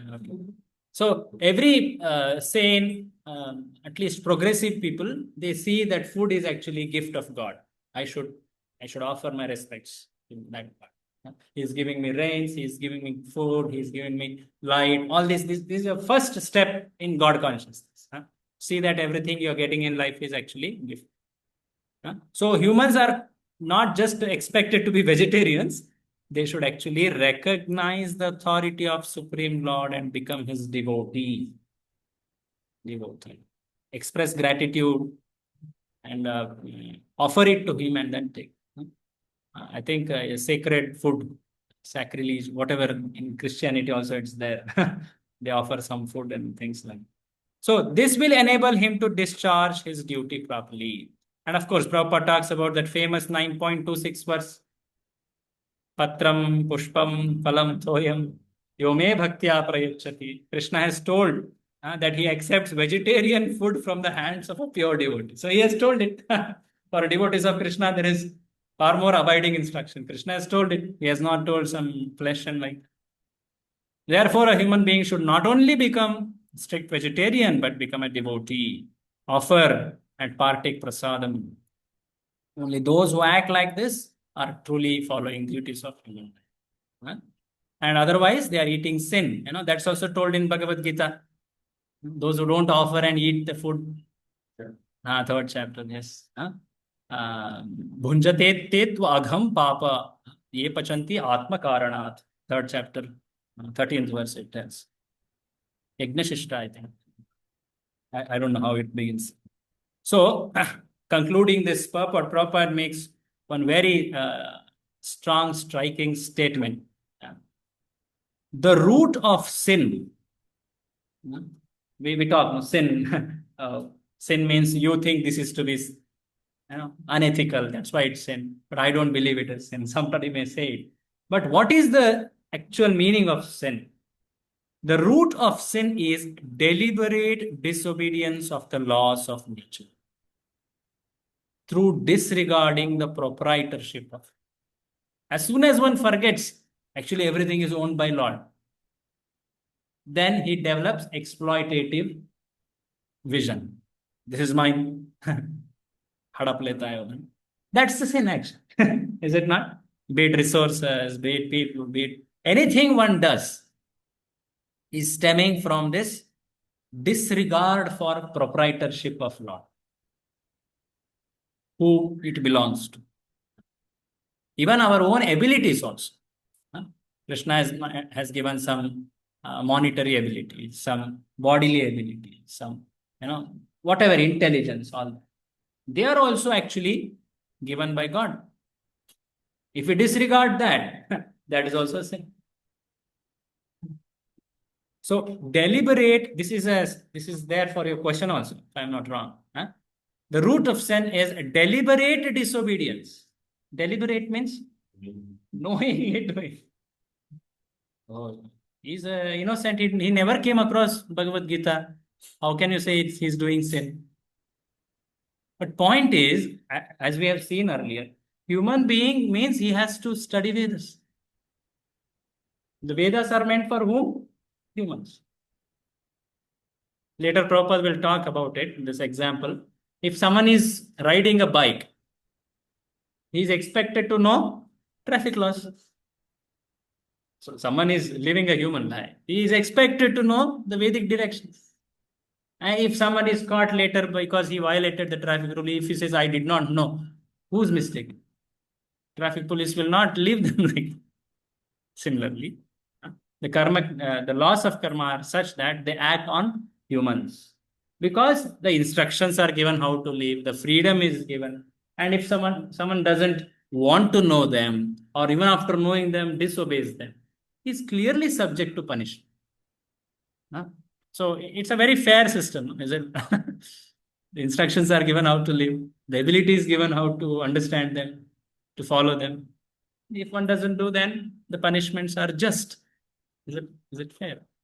So the root of sin, I again read this. The root of sin is a deliberate disobedience of the laws of nature. How does that happen? Through disregarding the proprietorship. Because he disregards. Who has seen him? Where is he? I don't see. Nothing happens to me. I am in control. So due to which one has to face the result. Prabhupada further says, can you read from disobey? Disobey the laws of nature or brings away the living beings. The most big one who is so know the laws of nature and is not influenced by unnecessary attachment or aversion to sure to be recognized by the Lord and thus become a liberal to go back to God. So the first step in trying to go back to God, it is first understand everything in this world is actually owned by and live according to the laws he has made. Then, okay, further understanding of him as a person, the path of bhakti, it is like that. So in that sense, Ishavasya principle is the first step in the path of spiritual life or bhakti actually. It is nothing but actually bhakti principle only. Everything is owned by that Bhagavan. Sab kuch Prabhu ka hai, whatever is it. So this completes the first verse, quite an elaborate purport, but very significant points made. We do have some time, but I want to ask any inputs or any comments, any questions.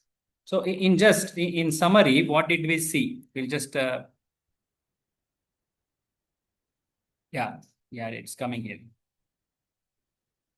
In summary, this is just a highlight points. It's not necessary that you have to remember them. And don't think everything we talk and discuss is to be remembered for exam. If it is there, I will usually repeat it. And I will tell that this is for your exam. So we saw in the beginning how Vedic knowledge is important because we are having defects, apaurusheya. And how is the Lord proprietor of everything? You remember the logic, Bhagavad Gita? All elements and para, apara, prakriti. It's both are Lord's energies. And then the example of lamp, heat and light. That is also to understand for this. Then we saw the quota in nature, how animals have their food defined by nature. All that. Quota in human possession of earth. Capitalism, communism, all that, resources utilization, all that was talked. And lastly, Prabhupada also talked about humans should be vegetarians, but it's not sufficient. They should recognize authority or proprietorship of Lord. And lastly, he told one should live according to this principle. And that last paragraph is very, very important. It summarizes the whole thing actually. That's about this first mantra. Any questions or comments? Hare Krishna Prabhu. Yes. I have a question actually. In the previous invocation, there is one statement in the purport to the invocation. No other unit in the universe need make an extraneous effort to try to maintain the universe. Correct. You are reading this in the beginning of the class also. Correct. Today also we saw. Yeah. I was just thinking, what is this extraneous effort,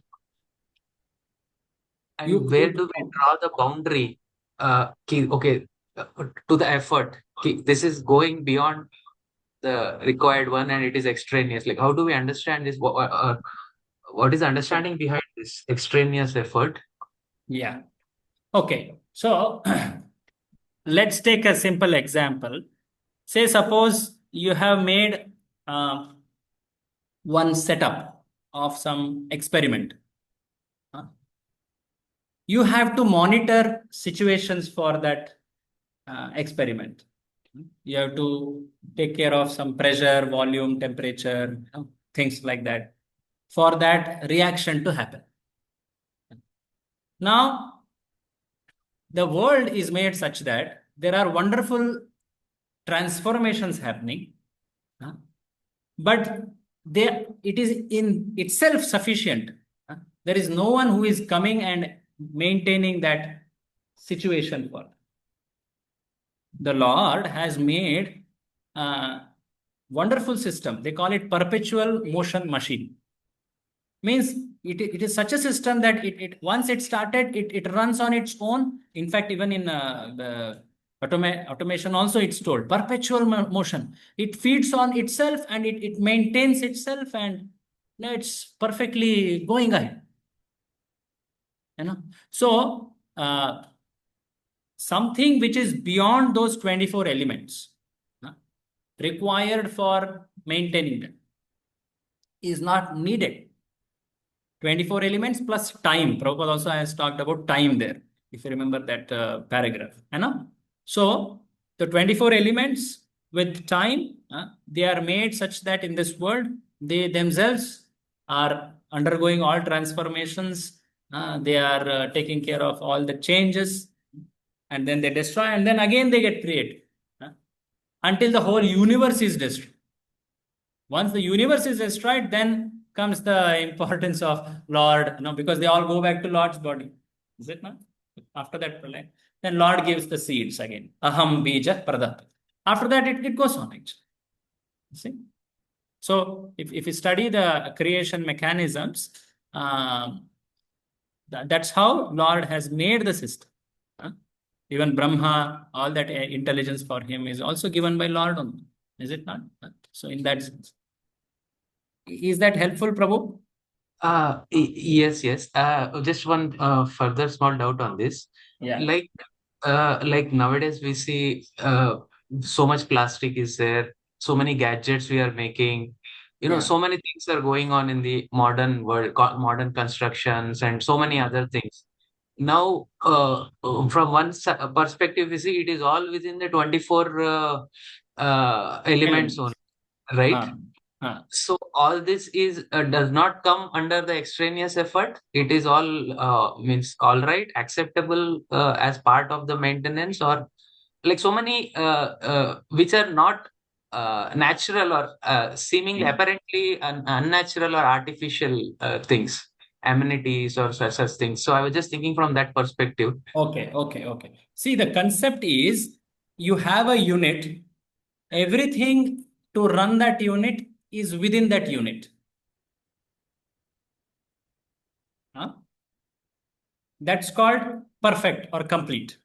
It is complete in itself. It doesn't need anything outside it. That's called complete system. You devise a system. And suppose we make now nice gadgets. Now, first of all, okay, we made the gadgets, but we need to charge them. We need to monitor them. Is it not? When it breaks down, we need to repair them. Is it not? So that's an intervention, no? Is it not? Hare Krishna. It's an intervention from outside. If this unit itself manages everything perfectly, then I can call this, okay, this is a kind of a complete system. But still, to create this, someone else outside was needed. Even that also is a consideration. The point is, you consider any small unit, right from creation to destruction, everything is managed by itself. That is called a complete system. Any gadget or something like that, someone outside makes it, and then he has to monitor it. He has to whatever background breakdown maintenance he has to do, issues he has to fix, and many things like that. Is that helpful, Prabhu? That the concept is like that. Yes, Prabhu. Yeah, it is clear now. Yeah, thank you. Okay. Thank you. Hare Krishna. I was having one more doubt. In this verse, Ishavasyam verse, Yeah. he said that human life is a life of responsibility. Correct. Humans have the choice, like that it was told. Yeah. But if you see in the Bhagavad Gita, Krishna says, Prakrite Kriyamanani Gunai Karmani Sarvashaha. Everything is happening under the influence of the gunas. Modes of nature. Of nature. And the living entity's consciousness is invested in the material body, mind, intelligence, and the false ego, right?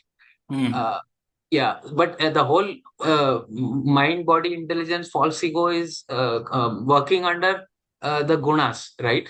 So how do we understand this concept of choice? I was having some doubt on that, because living entities, in one sense, just his consciousness is invested in that, and he is kind of a witness actually. Yeah. And the whole thing is happening under the influence of the gunas. So from that perspective, I was just thinking, okay. Yeah, good question. Let me re-say that same question if I understood properly. So Prabhu is asking that in Bhagavad Gita, that famous verse is there, Prakrite Kriyamanani. Everything is done by Gunai Karmani. Prakriti and Guna, they do everything. Then how do we say that the Jiva or the humans have freedom? That's a question, Prabhu? Yes. Yeah. Okay. So, thank you. So the question is very well made. The point is, I was also telling about animals don't have freedom to think. They act mostly by instinct. Instinct means at that instant, if they get a thought to do, feeling, they do it. They don't have reflective ability, all that. They act by instinct. Humans, they have the ability to, they have the time of decision between a stimulus, and a reaction.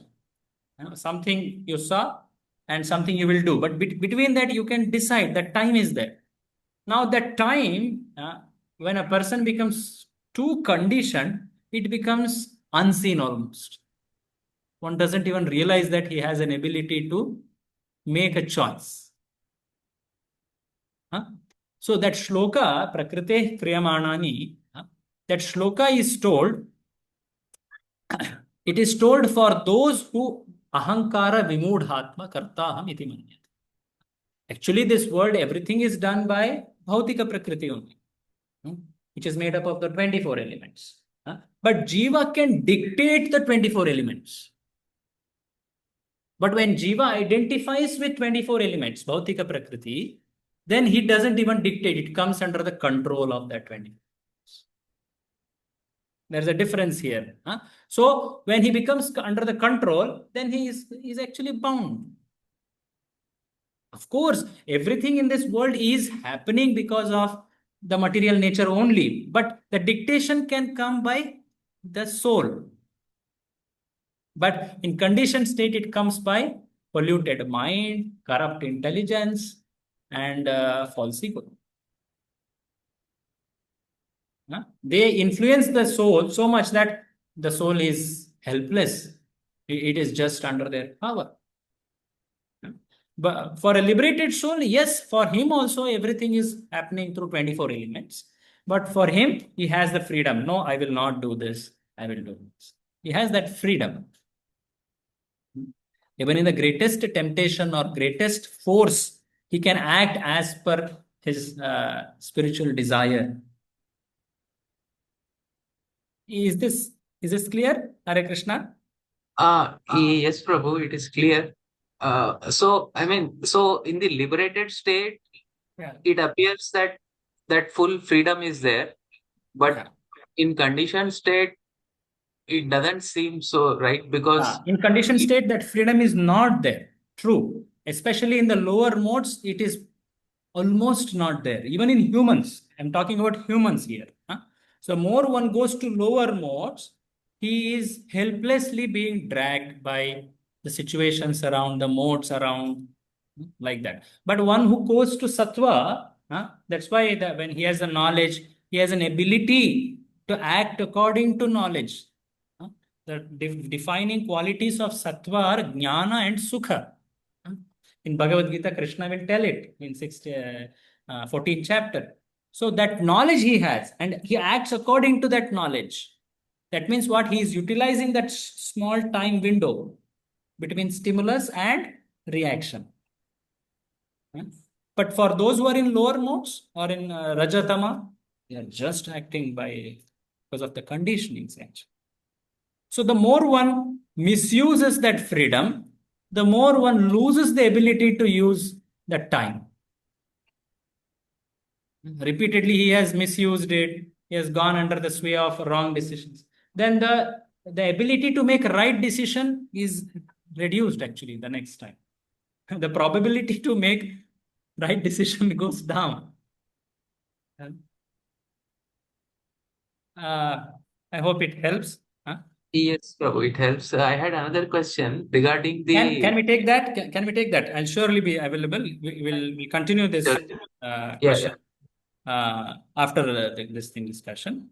Anybody else would want to ask anything? Because I do want to touch today mantra too.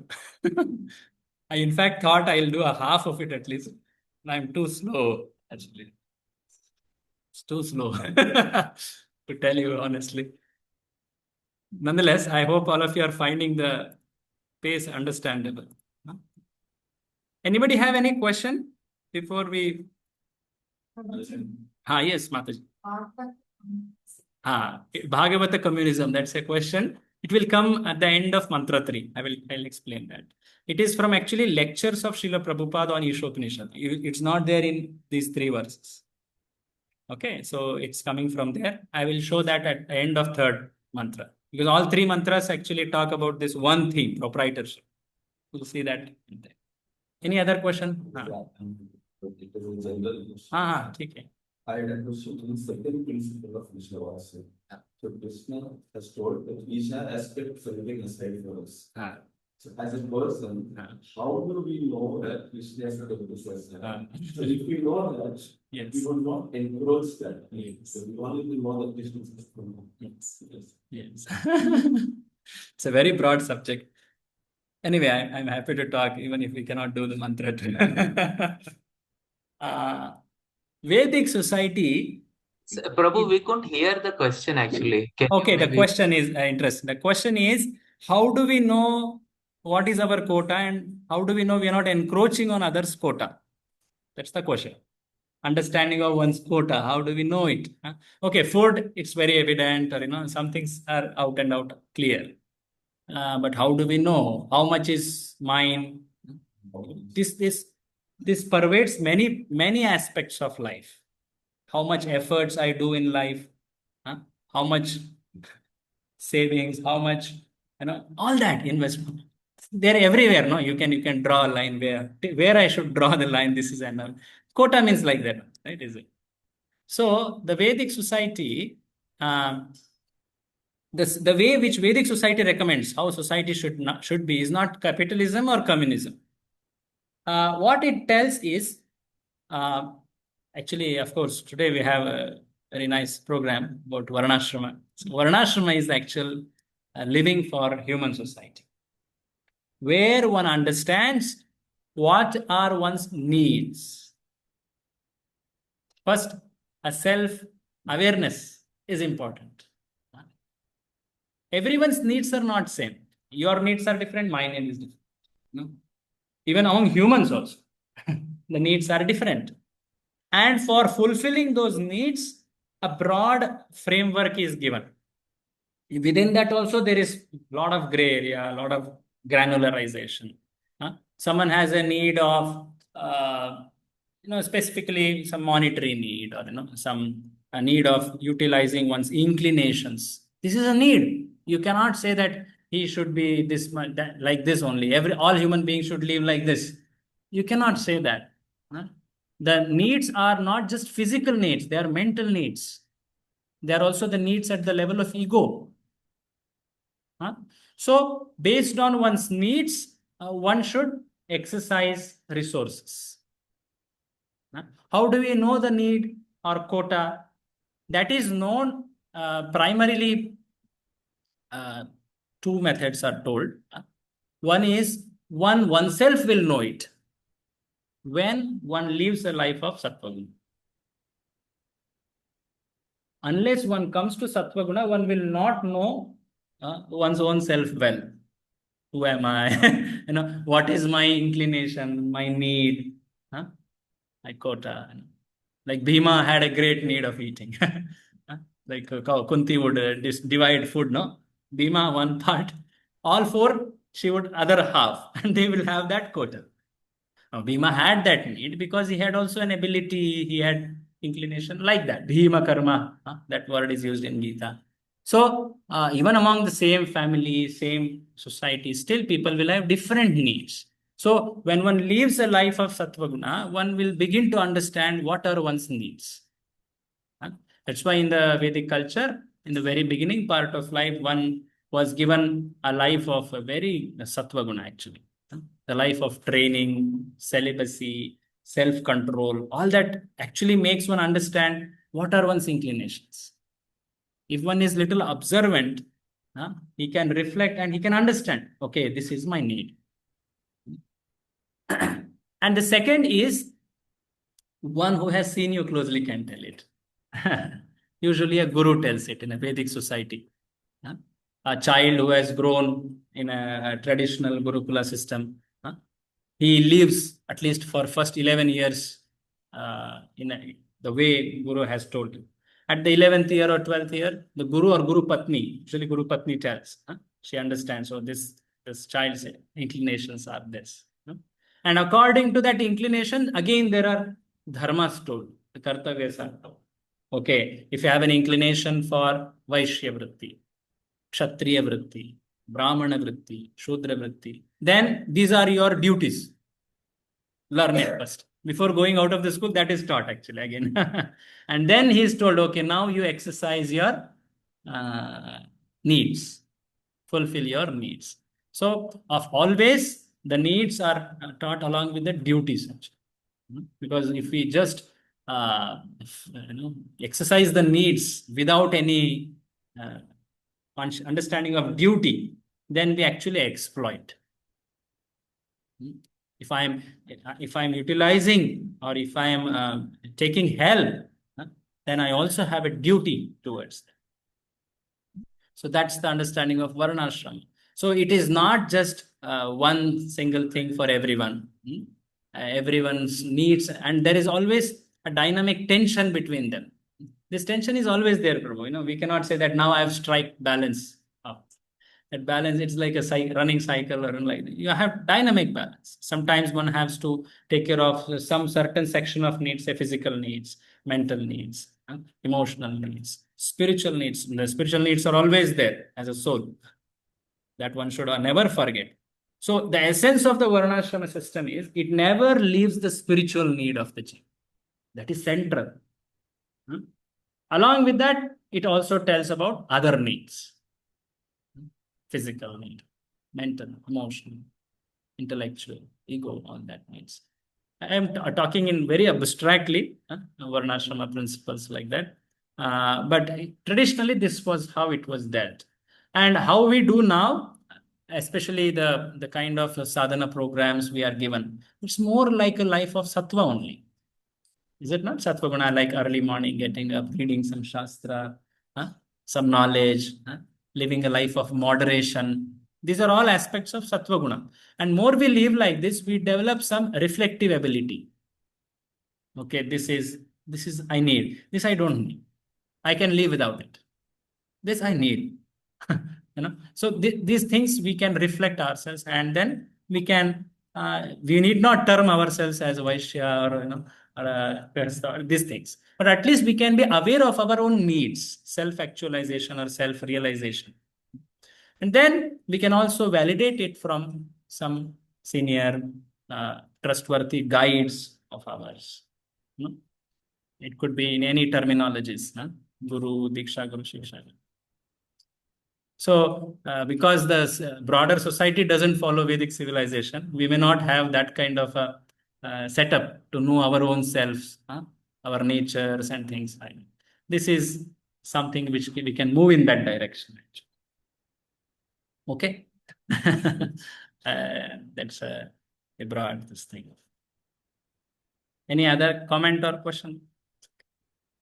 We will touch this shloka meaning. I'm somehow greedy to do this. Mantra 2. So, okay, let's talk at least the connection of this. So, the mantras 1 to 3 are connected. The mantra 1 spoke about Ishavasya Tattva. Mantra 2 talks about benefits of following it. Technically, mantra 2 is called Anvaya. If you follow, what you gain. And to make one serious about it, it will also tell if you don't follow, what you lose. That's mantra 3. When these are told, one becomes serious in following them. Is it not? The way to teach anything is, hey, if you do this, you get it. If you don't do this, you stand to lose these things. Then intelligence becomes fixed in that principle. Is it? So, Ishavasya principle we saw in mantra 1. Now, mantra 2 will talk about benefits of following it. Mantra 3 will talk about loss. We will, of course, visit this chart. Mantra 2. You can see your books. Kuruvan eveha karmani jijivishet shatam sama evam tvayi nanyatetosti na karma lipyate nare. What is it telling? Kuruvan eveha karmani. If you want to work in this world, you should work like this. Like what? In the earlier shloka I told. Ishavasya principle. You live like this. Jiji Vishet. If you want to live in this world, you have a desire to live, right? Everyone wants to live, no? No one wants to die here. No one wants to die. Jiji Vishet Shatam Sama. If you want to live even 100 years, live like this. There is no problem in living long in this world. But live like this. There are people who are living without following this. No, they are not living well. Because only by living like this, you will have this effect of na karma lipyate nare. The karma lepana will not stick on you. Lipyate means something sticky. Sticks. Sometimes it's so hard to remove it off. Lipyate. It comes and practically sticks to you. Karma. Anything we do, reaction comes and sticks.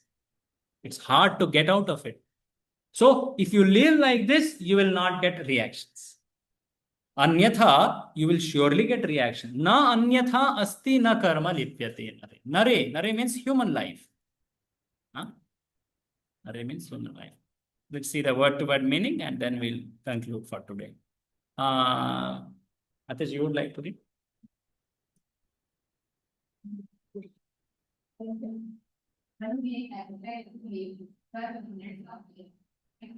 Continuously goes and working in their way. Further short of work, be not burden. Improve the law of them. There is no alternative to this way. For man. There is no other way to live except like this. One small story to end. That famous story is there. Bhaktisiddhanta Saraswati Thakur says, one sage comes across, that one brahmachari.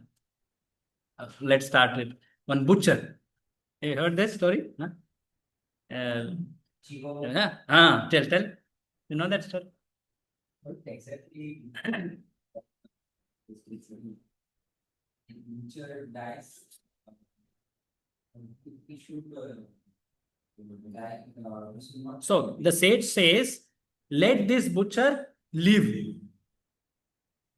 Because if he die, he has killed so many. When he dies, he will face terrible reaction. Huh? He says, let this butcher not die, live. Then whom else he meets? Vaishnava he meets the last. He meets Brahmachari. One way. Muni Kumara. Muni Putra Marova. Let him die. Muniputra Mara, basically. Prince comes later, yes. Muniputra, because he has done a lot of tapa. Muniputra means one who is in an ashrama. He's done a lot of tapa. Better die, because after death he will get good, good life. Then he says, Rajaputra, I think. Let him, says, let him also leave, I think. Basically, at the end, he says a Vaishnava, a devotee. He says, Jivova Maro. Either you live or die. No problem. Because always you will live karma free. You will be happy. Because for that butcher, karma's reactions are going to come after death. For the same for that Muniputra also. So karma is going to come for everyone. Only for a person who follows this Ishavasya principle or a devotee, for him, there is no question of whether he lives in this world or he dies and goes back to spiritual world. No, Prabhupada tells this, Jivova Maro. Anyway, just remember that part. Thank you very much. We have just begun. Next session, we will try to discuss on mantra 2. Srila Prabhupada ki jai. Vancha kalpatarubhyascha कृपा सिंधुभ्यैव च पतितानां पावनेभ्यो वैष्णवेभ्यो नमो नमः. Yes, if you have